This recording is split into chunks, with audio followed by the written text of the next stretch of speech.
una temperatura, un gatito a la vista. Warm welcome to our members, friends, and new listeners to the Global Justice Report.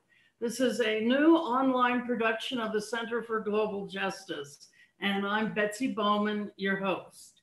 The Center for Global Justice, or the Centro para la Justicia Global, AC, in San Miguel de Allende, Guanajuato, Mexico. The center is devoted to research and learning for a better world. And since 2004, we have offered educational programs in English for the local expatriate community and programs in Spanish for the larger community. Our vision is to move control of all of economic life and our relations with Mother Earth from the 1%, from the elites, to the vast majority, the 99%. We explore self-management, cooperatives, public banking, and other solutions to the collapse of neoliberal capitalism. The coronavirus has obviously put into sharp focus this collapse of capitalism, and we want to explore many of the solutions that are well known. Today's program is how are Mexicans faring? How are Mexican workers faring? And we are honored to have with us three professors from universities in Mexico City who've been studying the workers' movements in Mexico and Latin America, well, at least since 2001 with the economic crisis in Argentina. And the professors Marco Gomez, Lucero Jimenez, and Celia Pacheco are all members of the international network of which is called the Workers' Economy. And it's an international network that has been organized throughout Europe, North America, South America. And this morning we focus on recuperated factories, cooperatives, the self-organization of workers. And with the number of businesses that we imagine might fail during the pandemic, self-management is an obvious response to that situation. So we often have conferences of the workers' economy, and our first speaker, Celia Pacheco from the Metropolitan University in Xochimilco, will begin by talking about resisting the pandemic, perspective on the 8th International Workers' Economy Conference, which will be held in Mexico City next summer, 2021. Celia, welcome. Thank you, Betsy. Good morning. I am very happy to be here. No. Oh, excuse me. Yes. ¿Sí?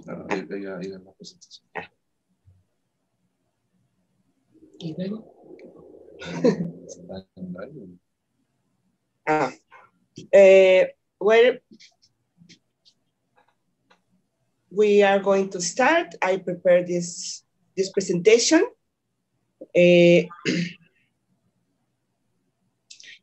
First, we are going to talk about the workers' economy.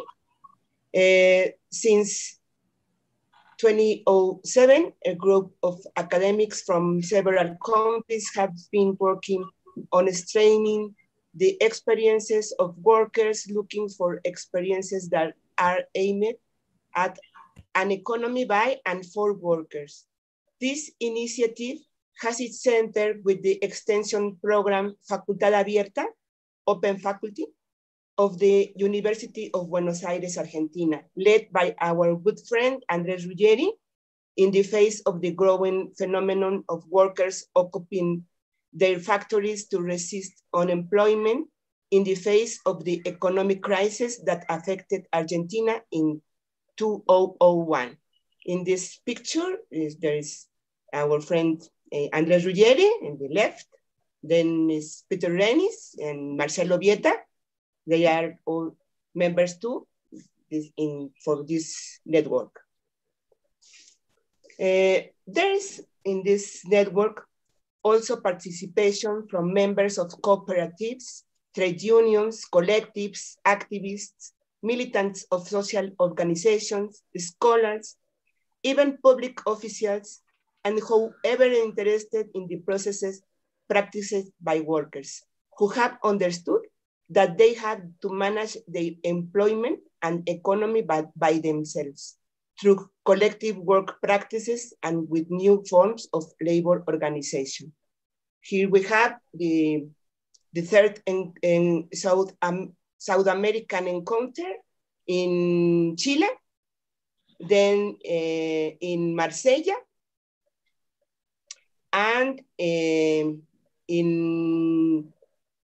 the last year, no, in 2017, in Mexico, here in Mexico, at this May, the Sindicato Mexicano de Electricistas.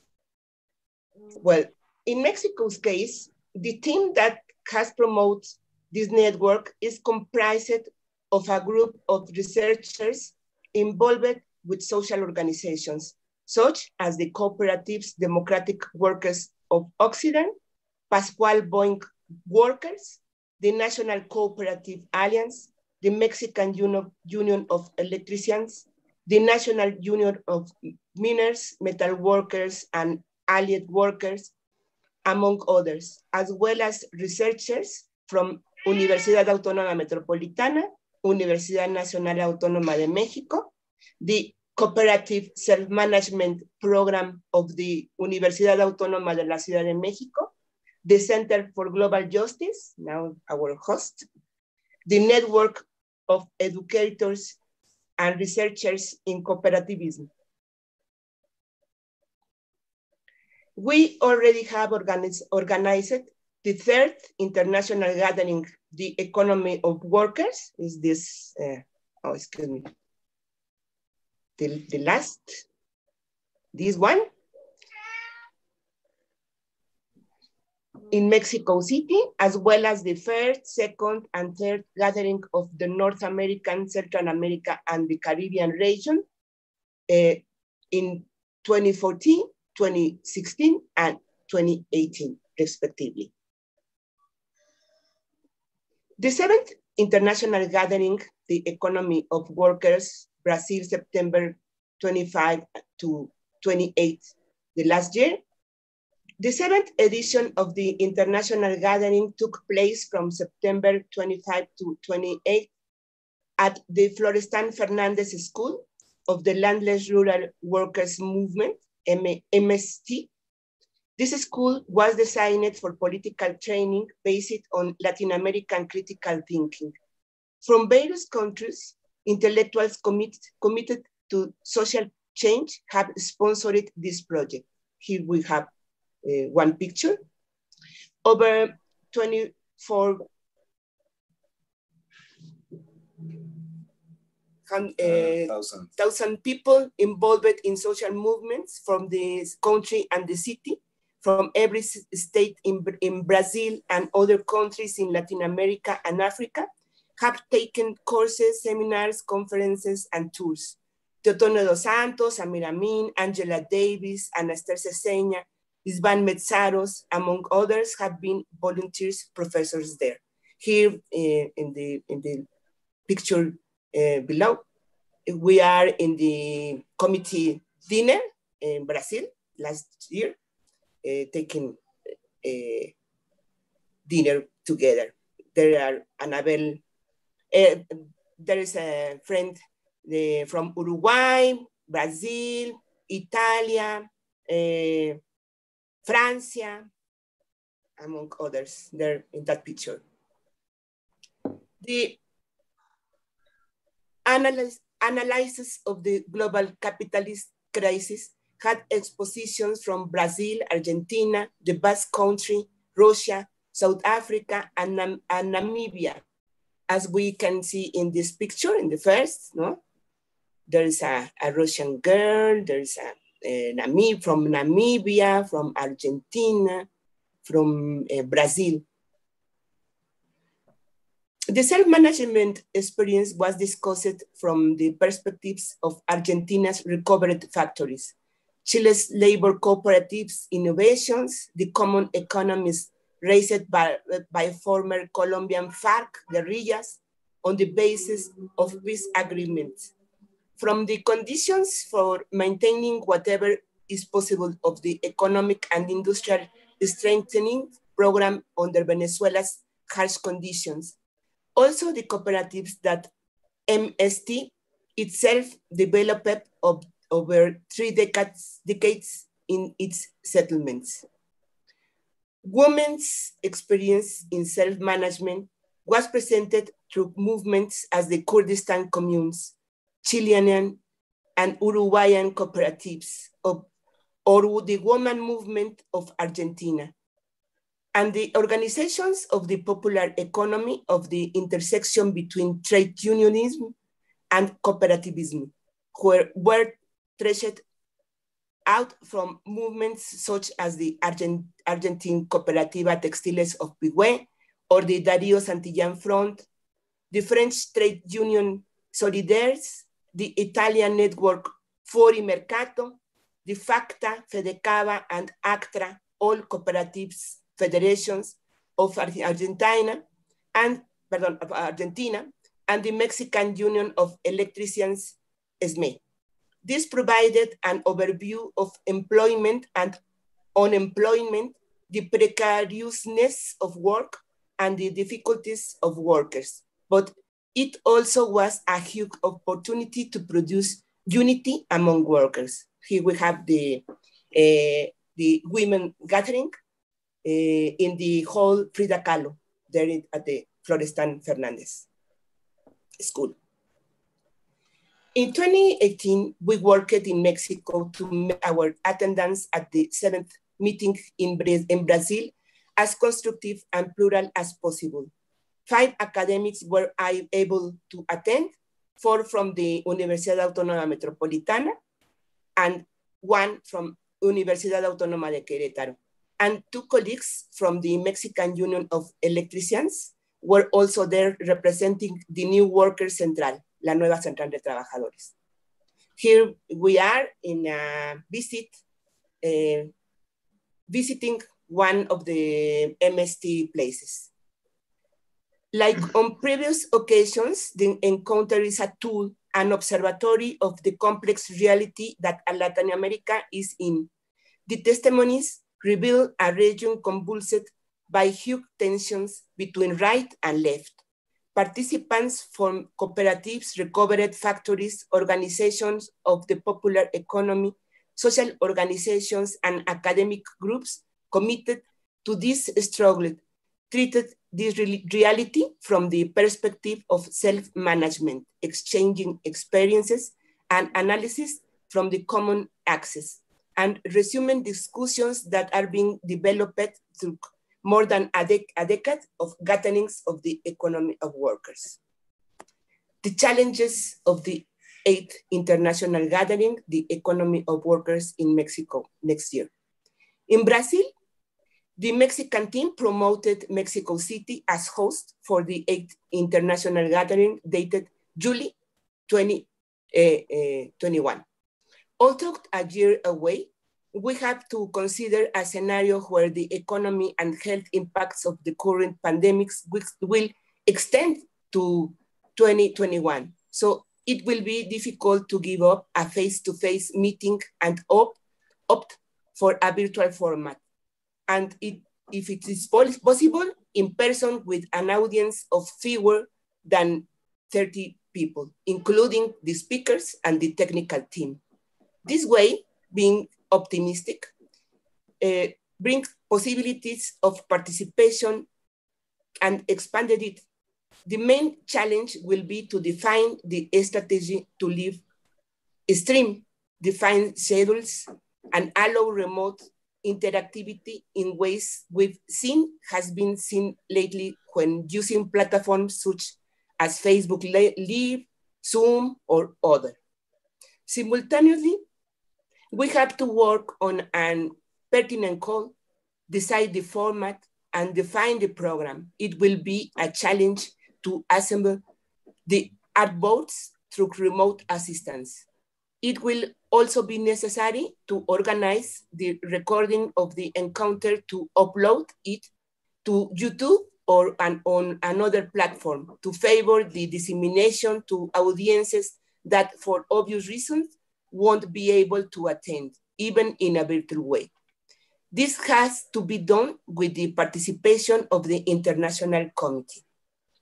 In this picture, we can see Cocina Comunitaria, a popular cook, bringing solidarity, foods. It's a cooperatives working now, just now, no? It is from May, a few days ago here in Mexico. Resisting COVID-21. On the social networks of the meeting, calls for solidarity and help are expressed. There are also reports of abuse, all sorts of allegations, prices rise and revenues fall. But there are also obligated learnings. Potlucks are being organized, brigades emerge to acquisition and distribution of pantries, bartering is encouraged, solidarity coins and other local strategies have emerged too. Cooperatives that have been able have reconverted their production to produce the new essential accessories, production of alcohol gel, cleaners and disinfectants, masks, instruments, and healthcare services. Support purchases are organized for seniors or the disabled. Prepared foods and delivery points are offered. Society experiences solidarity forms. Here we have a notice in one newspaper. It's talking about the cooperativism shows to be an option in these moments. There is a cooperative interchanging fish for agriculture products in Campeche. Just now, from May. But there are also expressions of intolerance and violence, indifference and abuse. Forced quarantine has contained protests in public spaces, but the prevention have failed to silence injustices. Outrage doesn't wait for better times to express itself, but it is not enough. Official atrocities abound everywhere. Laws and reforms are passed that will have harmful effects. Social protests and denunciation are essential to contain the excesses that can be committed. Confinement measures reveal that they can be applied to only a portion of the population. Most have no choice, no water, food, safe housing conditions for teleworking or access to doctors and medicines. Inequality becomes apparent. For now, the economy of workers has to resist the COVID crisis and to act. Here we have a notice a few days ago in Uruguay that members of recovered factories are being making something for help themselves. Oh, excuse me. We hope you follow our activities in the way of the 8th International Gathering the Economy of Workers, Mexico, July 2021.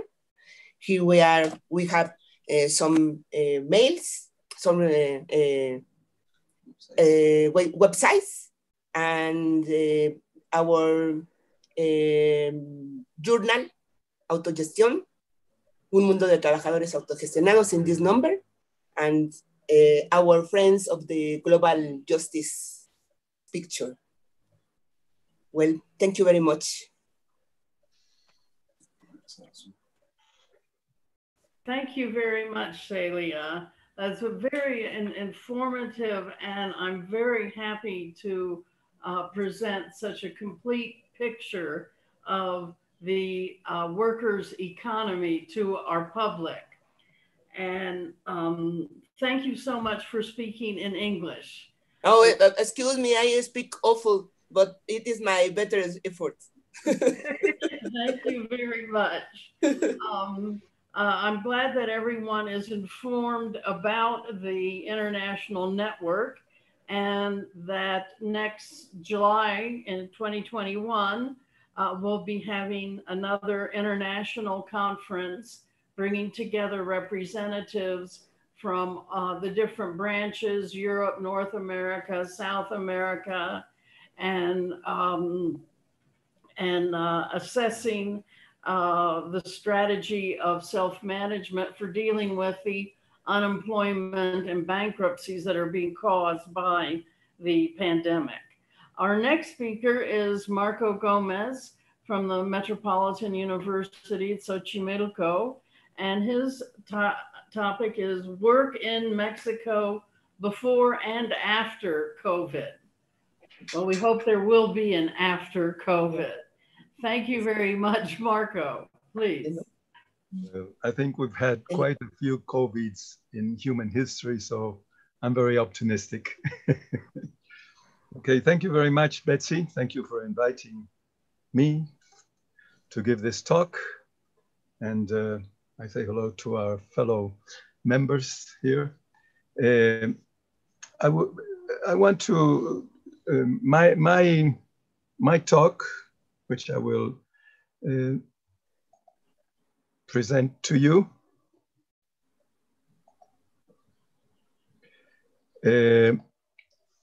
is a more general consideration of the situation of workers within the framework of what has been going on in the country as a whole. So the talk is called Work in Mexico Before and After COVID-19. I'm representing our department at the University, Autonomous University Metropolitana of Mexico City. So Mexico is a semi-industrialized country, for decades economically and politically dependent on the United States. There have been a few attempts of industrializing the country, starting in the middle of the 19th century, later as a result of the bourgeois Mexican Revolution of 1910, then as a consequence of the conditions after the Second World War. The more recent cycle of industrialization took place during the 1960s under the new phase of the international division of labor in the form of manufacturing for export, better known in dependent economies as the Maquiladora for Export program, highly dependent on foreign capital, basically US capital. Capitalist development and industrialization of the country have produced enormous economic and social disruptions, which first began in agriculture.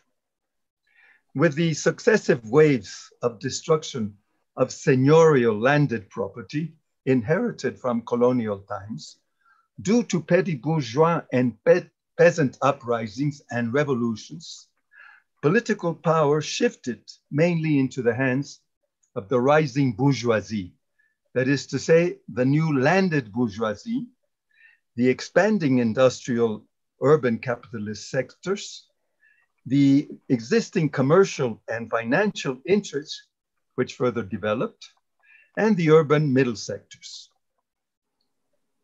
In the course of these transformations, while peasants managed to install a small holding agricultural economy within the private, communal, and ejido legal property formations. The ejido is a sort of cooperative system. A capital-intensive agricultural sector developed, which competed with the former sectors.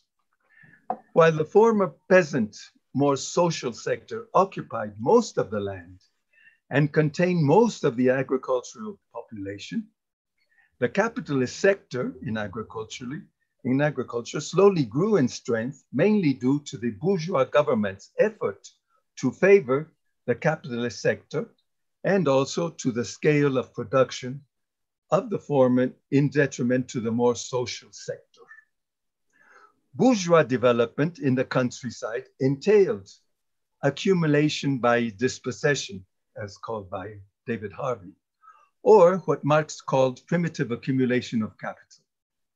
The continuous, by legal or illegal means, appropriation of land by the capitalist class and expulsion of millions of peasants to Mexican or US cities, forming the great bulk of so-called informal workers in Mexico, and also of the so-called braceros or immigrant workers to the United States. Mexico's industrialization process took place through a series of fits and starts. The development of industrial capital required two conditions: the previous existence of large amounts of capital for investment, and also the existence of a free labor force obliged to sell itself in order to survive. In Mexico, firstly, internal capital concentration was supplemented, forcibly or not, by the growing export of finance capital from the developed to the undeveloped capitalist economy. More recently, in the case of Mexico, from the United States. While the second condition, an excess labor force, was guaranteed by the expulsion of the peasant population from the countryside. Oops, sorry.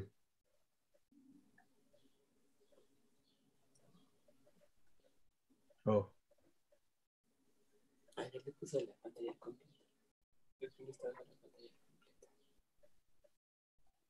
In the course of the 21st centuries, Mexico has witnessed an urban explosion with the growth of many heavily populated cities, while the countryside has become increasingly urbanized. The main process of the industrialization of the country began in northern and central Mexico, in the traditional industrial areas of the north, because of the existence there of many mining facilities and the nearness to the United States, towards which the ores were exported to be transformed there.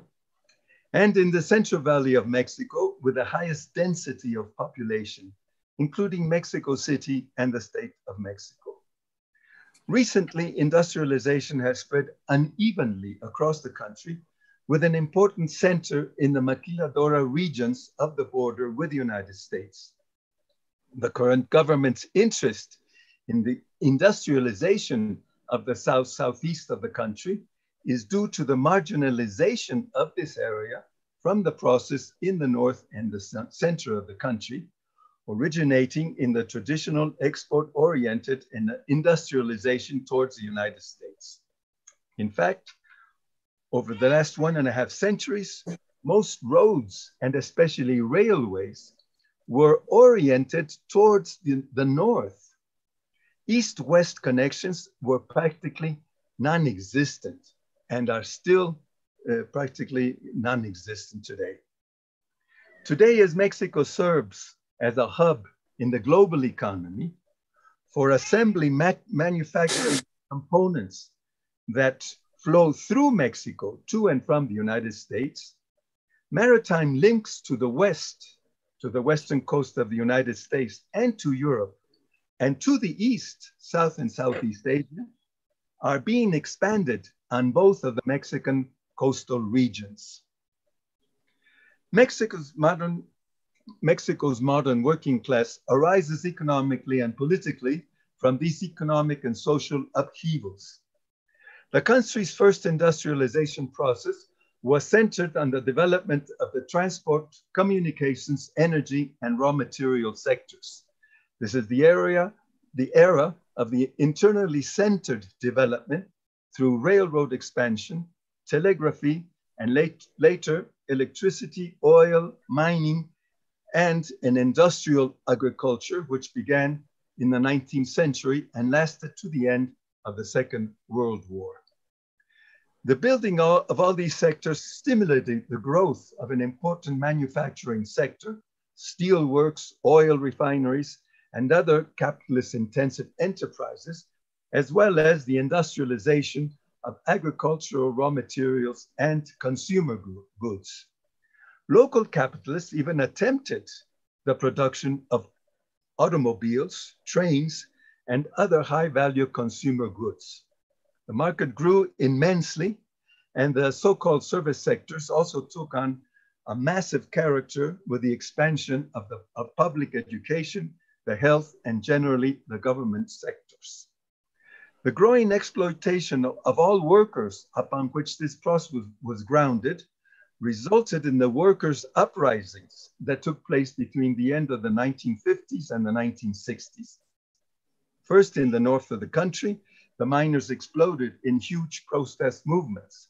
A bit later, railroad, electricity, students, teachers, and health workers amalgamated in national uprisings that were quelled by the army.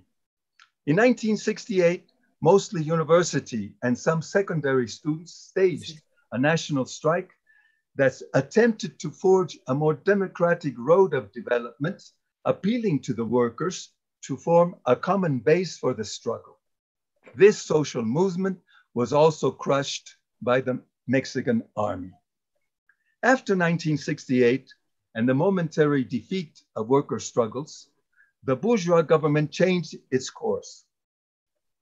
With capitalist development, very large national capitalist enterprises were formed, modifying the internal structure of the local bourgeoisie. Together with the rise of this big capital, neoliberal globalization and Mexico's insertion through the industrialization for export strategy, that both of these signified a change in the class content of the Mexican government. In the course of Mexico's capitalist development, the accumulation and centralization of local capitals never ceased, nor did its growing alliance with transnational capitals that simultaneously were being formed. Mexican neoliberalism is the political expression of this alliance. Free markets, quotations, and the quotations, free movement of capitals across borders became their common slogans. Naturally, this deepened the already great dependency on the United States for capital investments, for Mexican exports and imports, and as an outlet for Mexican immigrants that absorbs a huge quantity of excess workers unabsorbable by local capitals. The contemporary Mexican working class struggle is the result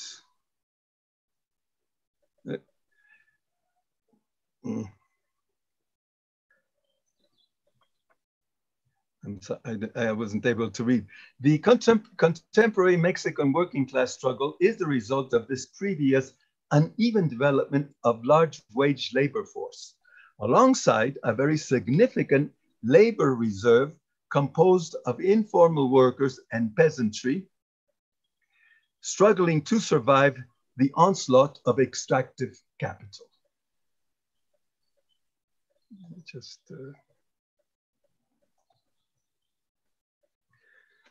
Mexico's total population, this is taken from recently from the newspaper. Mexico's total population is 127 million people. The working age population, 15 years and older, is 95.8 million. I must say, however, that in Mexico, a large proportion of children are working, even though illegally and not reported. So that's why it doesn't appear here. The active labor population, or those that are able to really work and so forth, amounts to 63 million, around 66 of the working age population, and around half of the total population. It's a very small, Mexico has a rather small proportion of active laborers. Now I want to explain. The active labor population, say, is the entire labor population that work one way or another. It's divided in two large sectors: the wage labor force and the labor reserve, those that are not engaged through wage labor relations. So I separate those two sectors, and the wage labor force, which is composed of urban wage laborers, unemployed, and agricultural day workers, which are salaried workers, wage laborers. Okay, the total wage labor force is almost 49 million. That's 77% of the active labor population. The urban wage laborers are 36 million and 2 million workers not paid. 36 million paid, 2 million not paid. The not paid population lives on tips and many non-wage forms of income. So these are a total of 38 million people that are wage laborers in Mexico, equivalent to approximately 69% of the active labor population. Agricultural day laborers, which are all over the country, they go from one place to another seeking work. They also go to the United States and come back. These are 3.1 million workers. Many are small children. The labor reserve are approximately 18 million workers, 28% of the active labor population. Self-employed informal workers, according to official sources, amount to 18 million people. That's 28% of the active labor population. Of this labor reserve, self-employed informal workers, so-called, are 14.6 million, and peasants, self-employed Indian, non-Indian workers, peasants, are 3.5 million, a very small sector. The total agricultural workforce, which includes wage workers and peasants, is 6.6 million workers, 10.4% of the active labor population. Of all this, employers are 2.7 million. Employers include capitalists and all the private economy, bureaucracy, managers, and so forth that are active in the economy. This is 4.3% of the active labor population. Income. Mexico is a low-wage haven. More than half of the active labor population, 32.3 million workers, earn up to 2 times the minimum wage. Minimum wage in Mexico is around 100 pesos, I think. So that would make it some 200 pesos a day, which is $10. The main types of work include domestic work in homes, maquiladora workers, tourist workers, agricultural day workers, and the informal sector. More than half of all workers do not have Social Security. These, I put this domestic maquiladora workers because most of these are low, how do you call them? Low, they're not very educated workers, no, the lowest stratum. Around union membership, around 12.5 million workers of the wage labor force are organized in trade unions. That's a quarter of all wage workers in Mexico are organized in trade unions. most of these trade unions are how do you say, they're corrupt, and they're not real trade unions. It's arrangements between some very active labor lawyers who make arrangements with the bosses to form a union without any workers. And a great proportion of these 12.5 million workers organized in trade unions are of this type. The world economic downturn that started in 2019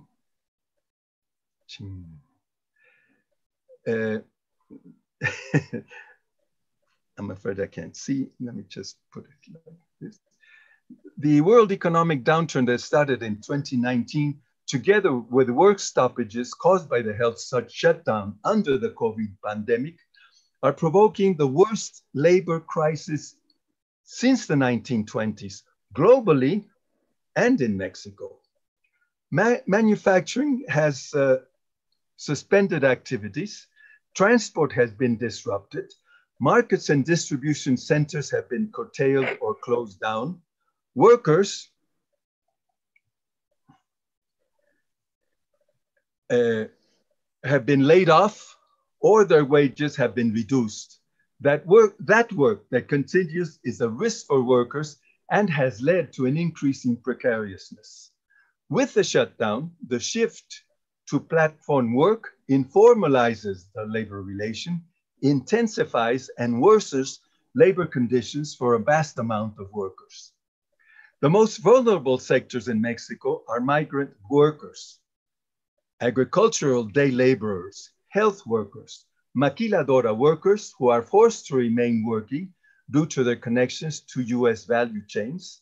Among these value chains, the aeronautical industry, which is closely connected to the US Defense Department, which forced the Mexican government to continue working, even though workers were dying of the COVID pandemic.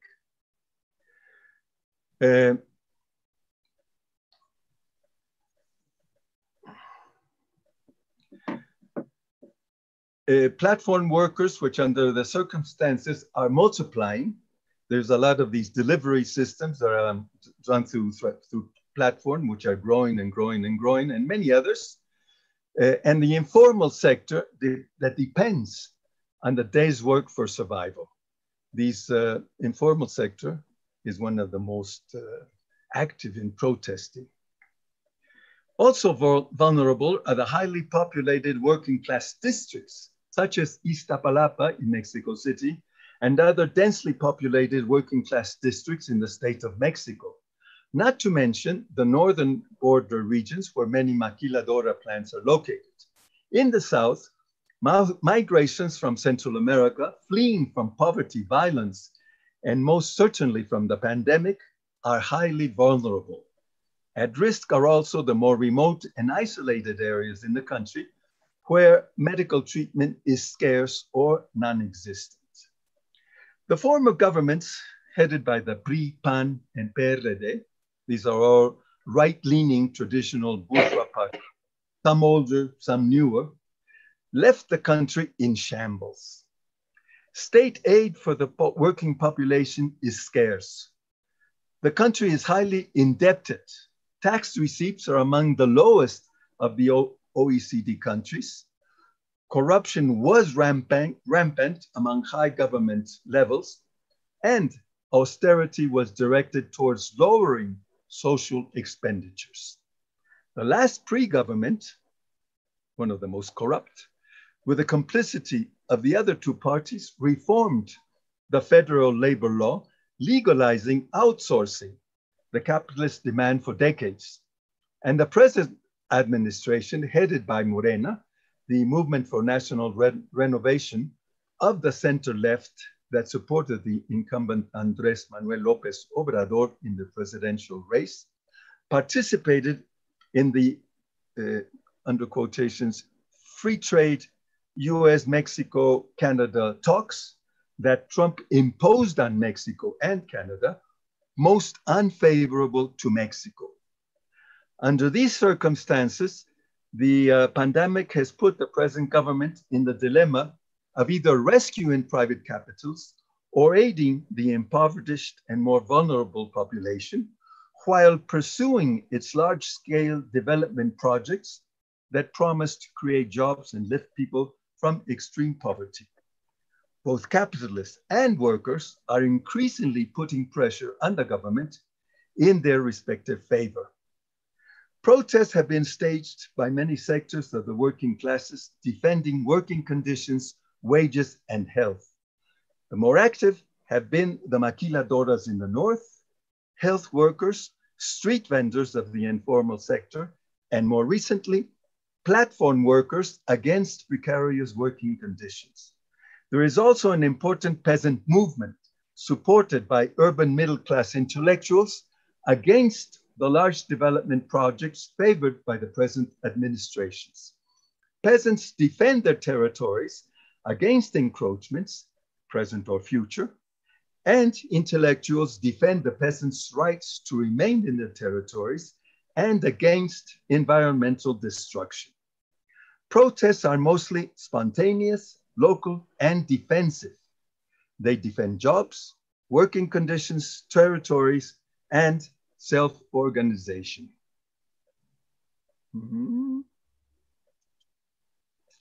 don't know how to do this. I have to.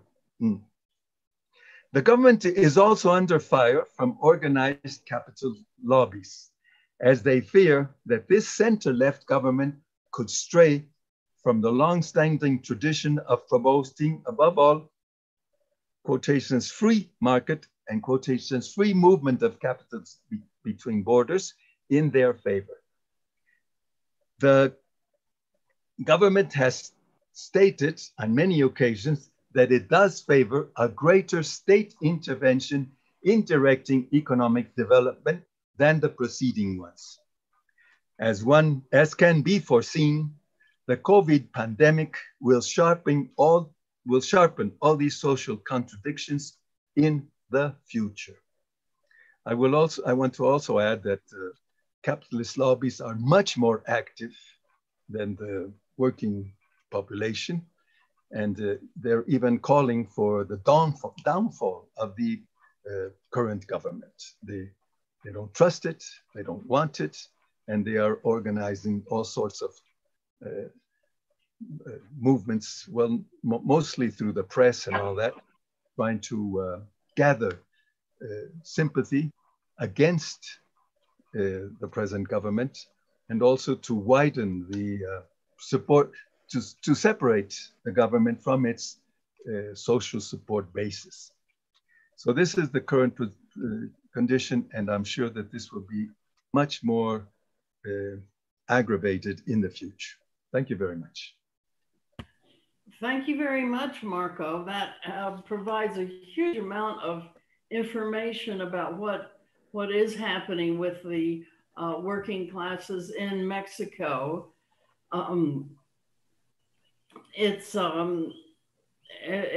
Knowing, having lived here for 16 years and knowing the precarious state of so many workers in Mexico, it's of great concern that the pandemic is going to make things worse.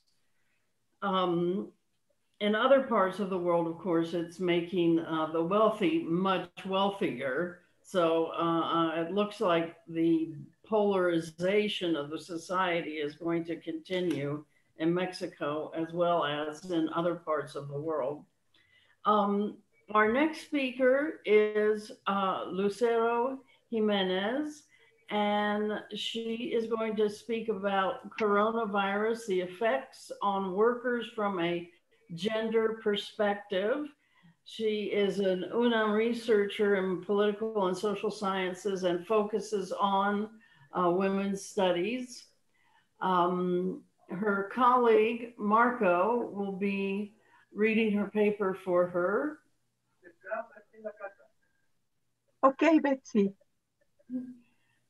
Hi. Welcome, Lucero. Thank you very much. Thank you very much, Betsy. It's a pleasure.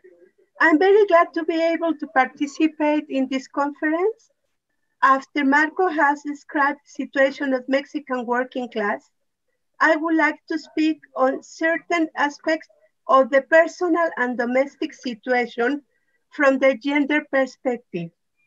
In these pandemic times, I want to emphasize the gender is one of the axes of social inequality together the social class and ethnicity. I asked Marco Gomez read my paper because you know he speaks perfect English and is quickly. Finally, I want to tell you that I hope that the ongoing social movement in the United States can lead to a significant change in that country and in the world. And it's a pleasure to me stay with you. Thank you, Marco. Okay. Thank you, Lucero. Marco. Okay. So I believe that what is consensual in most people is that the model and the form of life that we have had up to now is unsustainable. It's unsustainable in many senses, and the economic crisis, the recession that was coming anyway, are inevitable because there are structural factors of the economic model that produce this crisis. Also, it's quite clear that we have to build new relations between nature and us, and between us, and that salvation is something collectively achieved or is not achieved at all.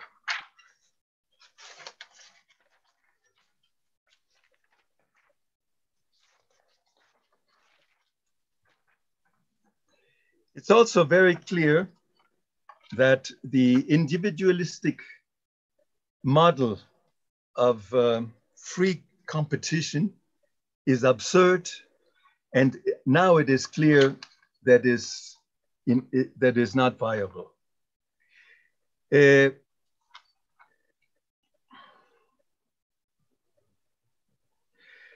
this context,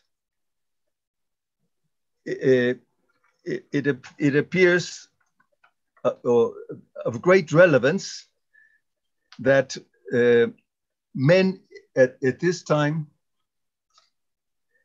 of shutdown and having to stop their laboring activities is playing a big role.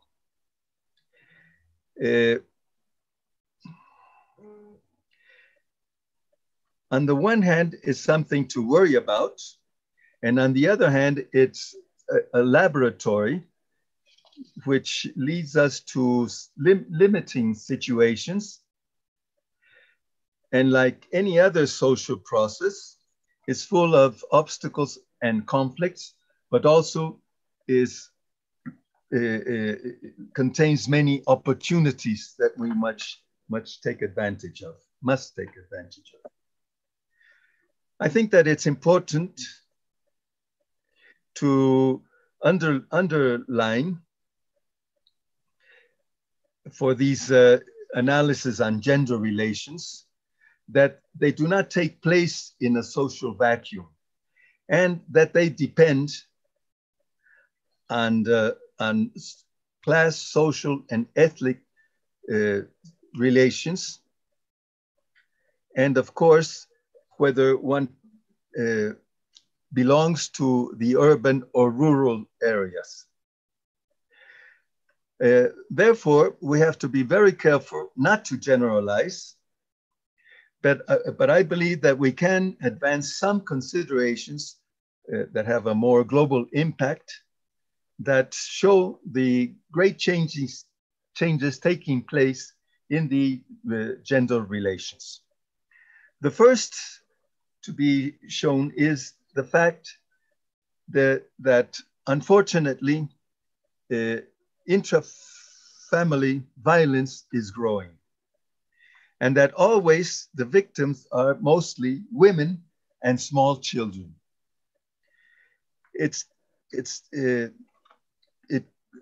causes desperation to think that women are unfortunate to live with this type of men, that they risk being victims because as they're shut up within their homes, violence is more constant, more everyday, a more everyday event. And also they're not able to have opportunity to contact support networks when they even when they have them. This is a great problem to which I think attention must be paid, and we must consider how to help these women. We are living a profound economic crisis of employment, and generally, in accordance to what I've been able to study during the last years with an international and multidisciplinary team, the social mandate of being a provider is crucial to the dominance, to masculine domination. When men can no longer provide, even in normal situations than the ones we are living in now, a problematic arises on very different levels. In fact, it has been seen that if they are unable to continue being providers, they lose power, a source of power within the family. They also lose their identity. They become depressed, and frequently, also due to the masculinity, the dominant masculinity mandates that state first that they cannot express emotions except anger, that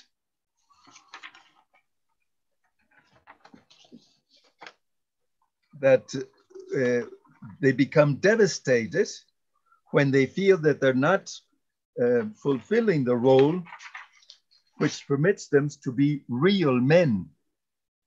And third, not to ask for help because they're strong, they're invulnerable, and are never afraid.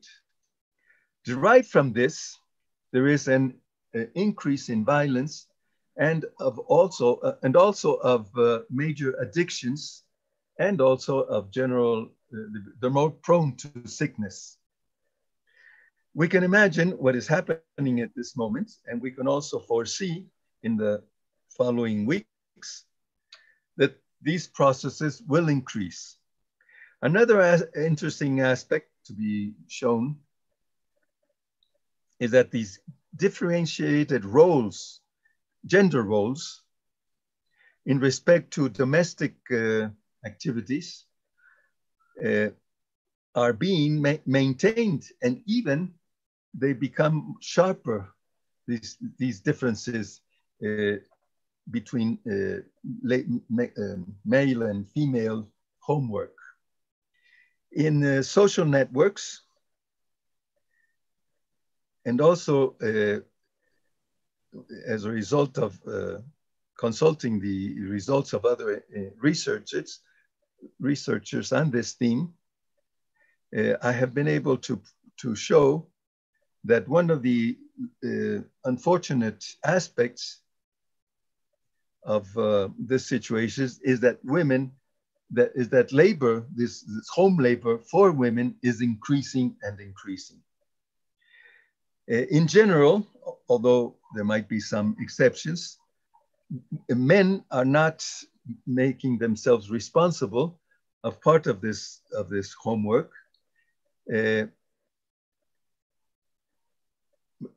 but rather leave all of this work to women. Many women that worked outside of home in paid jobs have to do the work at home to fulfill their duties. No, they have to work outside of the home and also do these domestic activities. When small children are present, one can imagine the enormous workload that these women are suffering. I think it is important to analyze today what is happening within the family. There are many contradictory phenomena. On the one hand, Mexican families are the base of many individuals, of subjects that have nothing, and to which individuals have access when there are large crises taking place. This is unquestionable. But at the same time, as reality also shows us, it's in the family where human beings, especially the women, are living a greater violence and hostigamiento is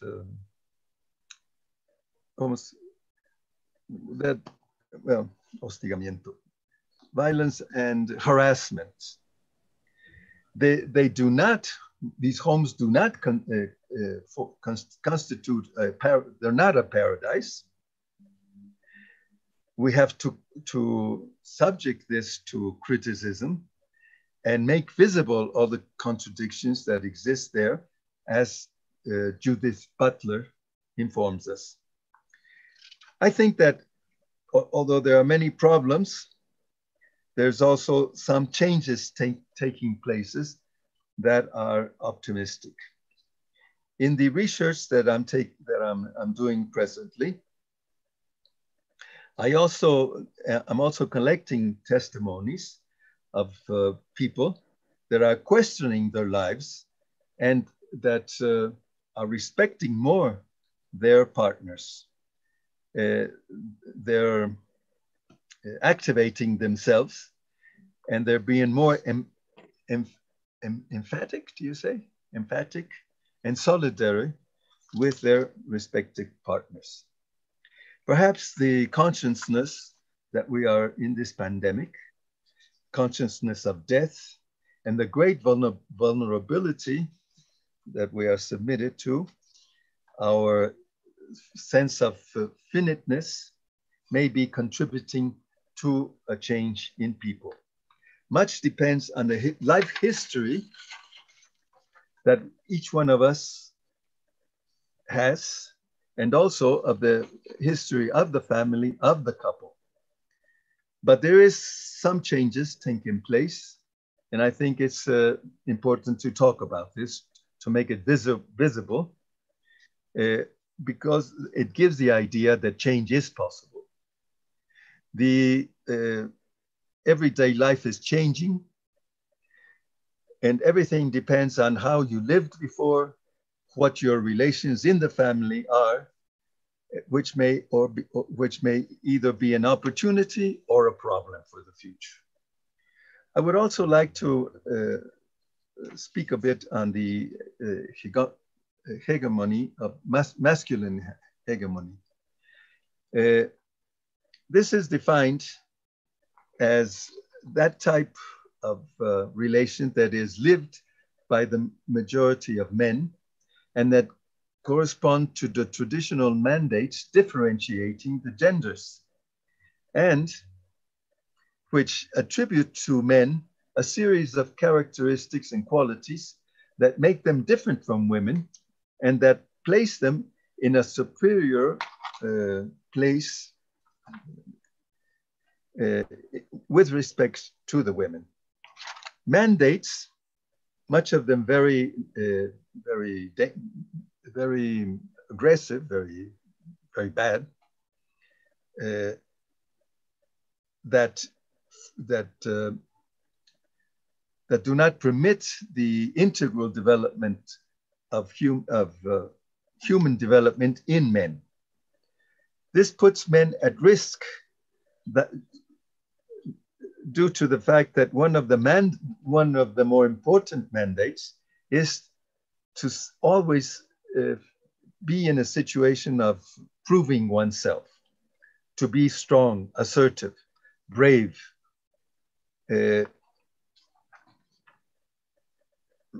representing the others in the public sphere, and thus risking their lives, being in risk. And unfortunately, many men, even today, believe in this mandate and try to do everything in their capability to fulfill it. We have to understand that gender mandates constitute important and very powerful forces that is very difficult to oppose. Therefore, some authors on masculinity, as Beno de Cases, have established that masculinity is a risk factor for men, for their partners, and for the family in general. It's not surprising that the greater part of violent deaths occur among men, as also the prison population is greater. It's men that do not go to, when needed, to a psychologist or to a psychoanalyst, or even to general preventive medicine. They feel or want to feel that they are invulnerable and that they can put themselves at risk continuously. It's not surprising, therefore, that this pandemic,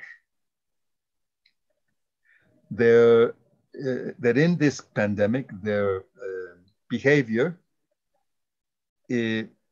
maintains itself in this absurd manner. I would like to end this talk stating that we're in a historic opportunity to change. We're living in a very profound crisis in many aspects that have no precedents, and it's a moment which we can take to revise profoundly our actions, transform ourselves, and bring down the constructed relations that have been built over time. We have to build another basis with greater equity. Thank you very much. Thank you very much, Marco.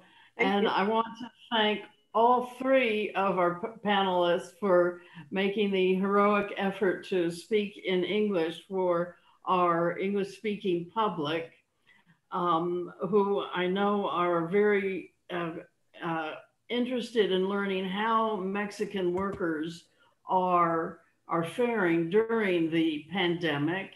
And as usual,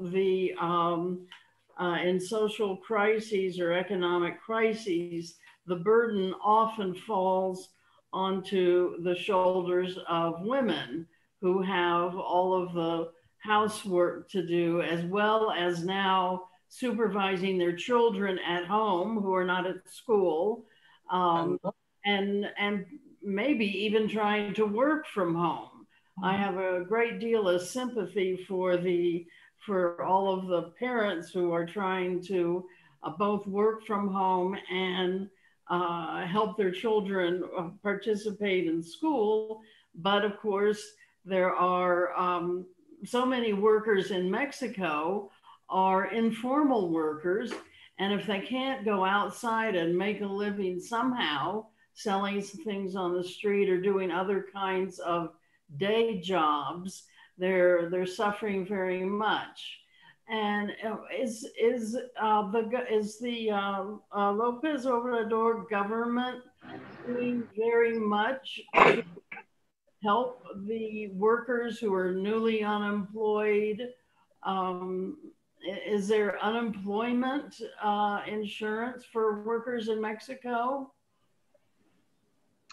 There is no general insurance, unemployment insurance, but the government has tried to, they have this policies, especially Lopez Obrador, when he was mayor of Mexico City, he had this policy of distributing these, how do you call them, coupons or bonds or something to the elderly. And these are being expanded to very poor people and to students, which is a way of trying to alleviate the situation somehow. But there is, as far as I know, there is no general, for instance, establishing a general income, no general basic income, as sometimes in some countries this is being attempted. In Mexico, we're very far from something like that. Something is being done. I believe that if the pre-government had continued with the policies they were following, right now Mexico would be a huge disaster. Somehow the present government is able to maintain a more or less stable situation, although as we showed in our talks, Mexico is a very poor country. There are no resources really, as I was showing, no? So that there's a very strong limits to what the government can do. My opinion.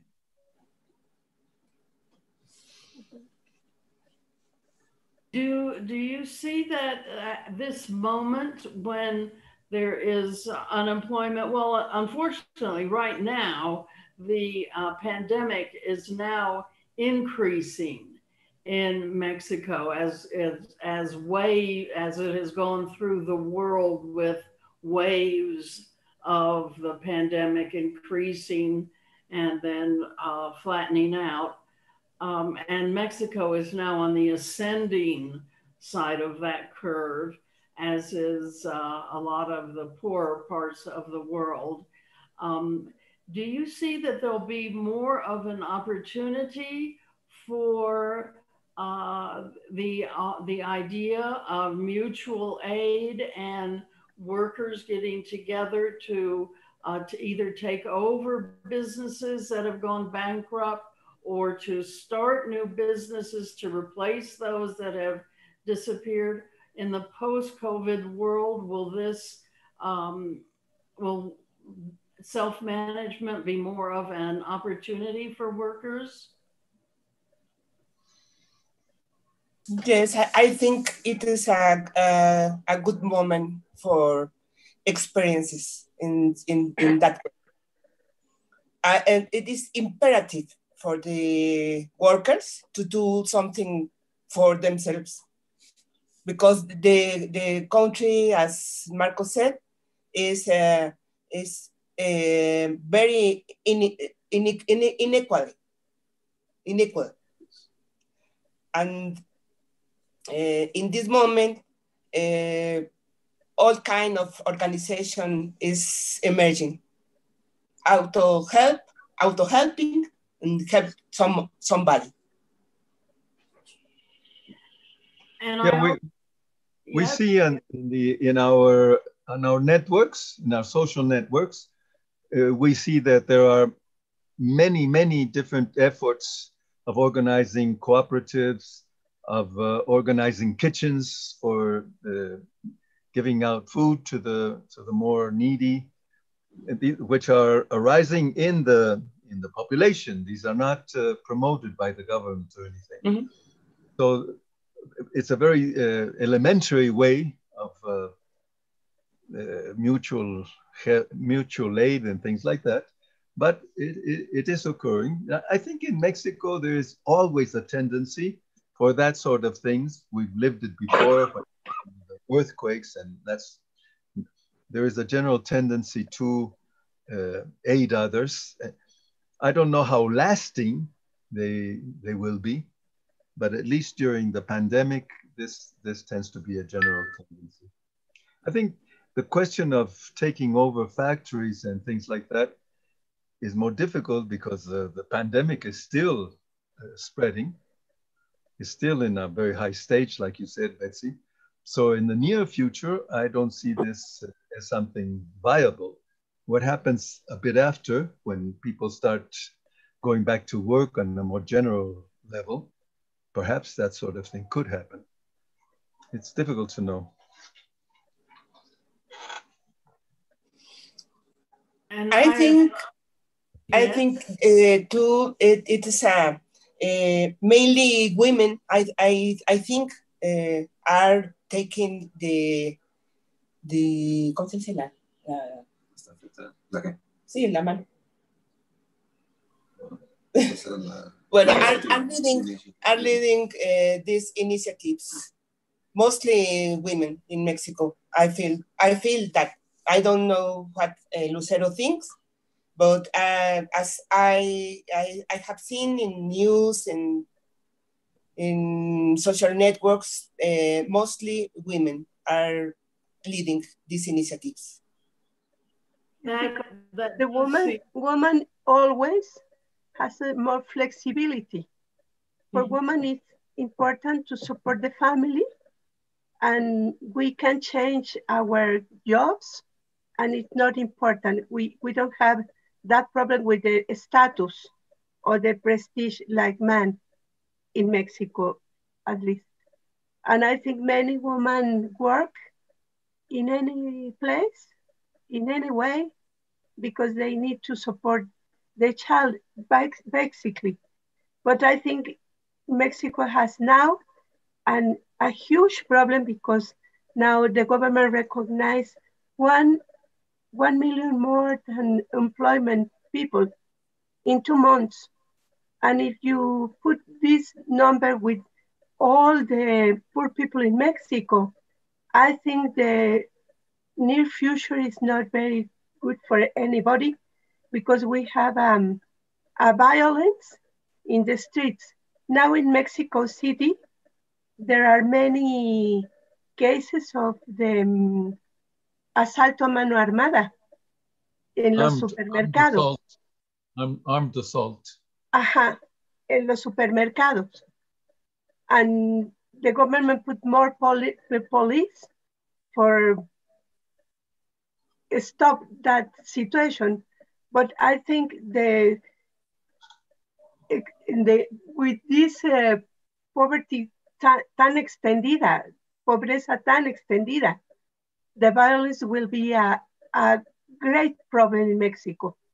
And we have now more, for example, in March, there was 10 women was killed for gender reasons.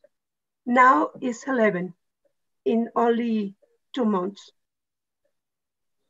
11 women every day is killed.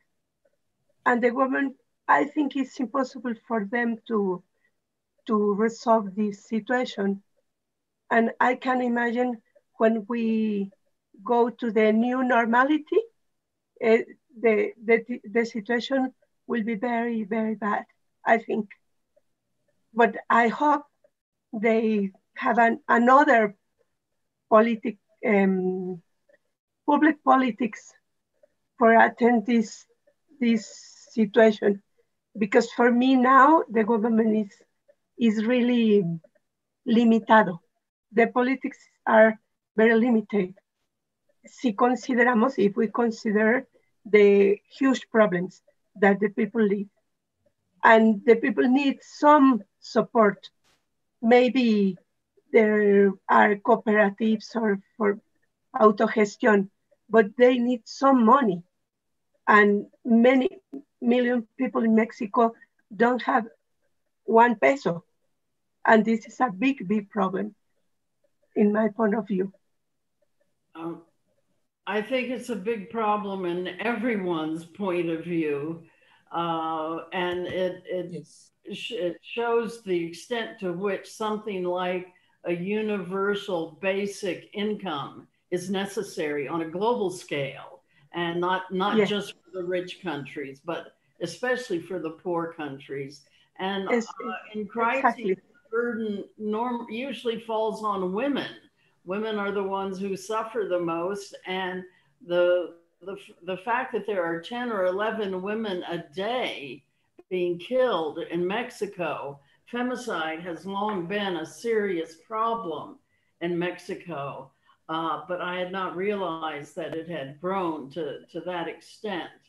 And I was hoping that you would discuss the problem of domestic violence and violence against women as you have, because it's something that we're not as familiar with um, uh, uh, for our usual audience in San Miguel. They're not as familiar with how adversely women are affected in Mexico as they are in other places.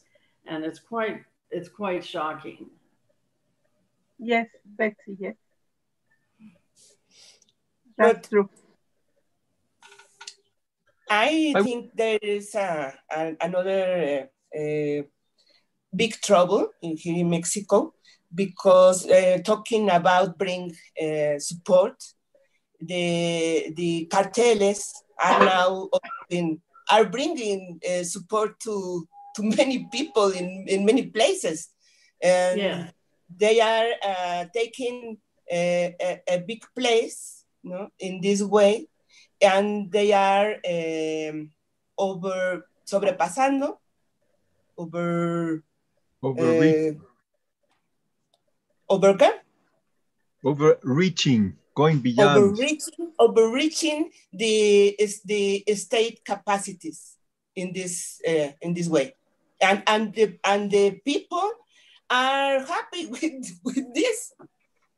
I think this is a very dangerous moment, because the government is incapacitated, unable to make more, because there is no money, there is no structure, there is corruption Sí. everywhere. There is cultural acting who is opening these activities of the narco and other organizations, delictives. This is something, of course, that is seen in other countries and in other contexts of organized crime stepping in when the state is not able to meet the needs of the average people, but organized crime can do that, and it's very upsetting. And this is such a pivotal moment now in history. And how are we going to come out of the pandemic? Is there going to be more repression from the right, more power to organized crime, or is civil society through mutual aid and people coming together to help themselves, are they going to be able to affirm a pacific transition to a more equal society? And that, of course, is the great question, is how things are going to unfold after the worst of the pandemic is over. I'm not a scientist, but I don't know when we're going to be able to say that it's really over. I want to thank you three very much for joining us today, and for speaking in English, and for bringing so much news and information to our audience, who doesn't, I know in the States and in Canada, they don't get enough news about what is happening in Mexico. And I want to thank you for joining us. And I would like our listeners to please tune in next Monday, same time, same place. And we will have a program by Tony Smith, who will be speaking on Will the Zombie Capitals Die This Time? We're starting our summer program, our online programs, with 2 programs on Mexico and the situation in Mexico last week and this week. And now we will turn to the economic crisis, which, as Marco emphasized, started last fall, way before the pandemic actually did. And next week, Tony Smith will speak on the state of the economic crisis in the United States and internationally. And the following week, on June 22nd, I'll be talking about, did the economic collapse precede the COVID pandemic, which I think we'll see that it did. And the pandemic, no doubt, is making everything much worse. But I'm happy to see my friends from Mexico City, and we'll be working very hard on our international conference of the workers' economy for next year in July in Mexico City. And let's hope that we all stay safe and healthy, and that we can bring off this conference next summer. And thank you again for participating. Thank you very much, Betsy, for inviting us. I hope the best for everyone there in San Miguel and families and everyone, okay? Yes. Thank you. Keep safe. Thank you for the invitation. Thank you, Betsy. Thank you. Bye. Bye-bye. Ciao, ciao.